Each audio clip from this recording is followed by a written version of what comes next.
ആള് സ്ട്രെയിറ്റാ. അവന്റെ പ്രായത്തിൽ നമ്മൾ തന്നെ മോശമായിരുന്നു. 12 കൊള്ളിട്ടാലും ബെറ്റർ ആവത്തനവ. ഇന്ന് ചേപ്പനന്തോട്ട കേസ് പറഞ്ഞൂടെ? സാറേ,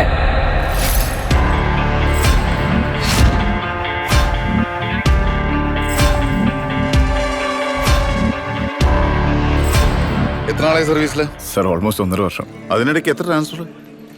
ഇത് 5ാമത്തെയാണ് സർ. നമ്മൾ കണ്ടറിഞ്ഞങ്ങ് നിന്നാ മതി സാറേ. ലേശം മുൻകോപം ഉണ്ടെന്നേ ഉള്ളൂ. പോലീസിന്റെ കൈ വെക്കുന്നു. അടിക്കണോ?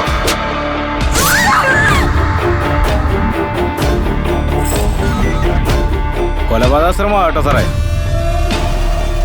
എന്റെ കൈപ്പാങ്ങനെ കിട്ടിയാൽ ഞാൻ തീർക്കും സാർ.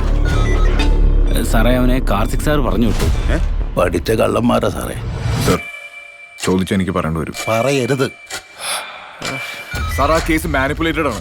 അതിന് കേസിന്റെ ഗ്രാവിറ്റി അറിയാത്ത ഇഡിയറ്റ്. സർ കുറച്ചും കൂടെ മര്യാദയ്ക്ക് സംസാരിക്കണം. ഇല്ലെങ്കിൽ നീന്തിയടാ. രണ്ടും ഒരേ ഇനവാ, ക്രിമിനൽസ്. പറ്റിപ്പോയതാ സാറേ, എനിക്കൊരു ജീവിതമില്ല സാർ.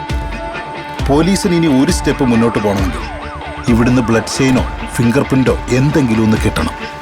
ഫോറൻസിക്കാർ കൈമലർത്തിയില്ല. അഭ്യൂഹങ്ങളല്ലോ ജോഷി, എന്തിനും കൃത്യമായൊരു തീർപ്പുണ്ട്. പോലീസ് ആഭ്യന്തര വകുപ്പിന്റെ കീഴില. അതിലിനി ക്രിമിനൽസ് വേണ്ട. നീ നിന്റെ ആംഗിൾ ഉണ്ടാക്ക, ഞാൻ എന്റെ വഴി കണ്ടുപിടിച്ചോളാം. 10-15 വർഷമായില്ലേ ഈ യൂണിഫോം ഇടാൻ തുടങ്ങിയിട്ട്. ഇപ്പൊ അവൻ വിചാരിക്കണ പോലെ നീയൊക്കെ ചെയ്തോണ്ടിരിക്കുന്നു. എന്നാ അത് എന്താ വെച്ചിട്ട് വേണ്ട. ഇട്ടിച്ച് ഞാൻ പിഴിയും കഴിവറി. ഒന്ന് വണ്ടി കയറും.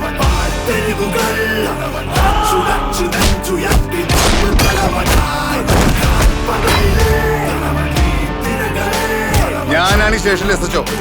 ഇപ്പൊ ഇവിടത്തെ എസ്എച്ച്ഒ ഞാൻ. ഞങ്ങൾ ഇരട്ട പറ്റാന്ന് തോന്നുന്നു. നേരെ പോരടിച്ചു നിന്നു തലവനായി.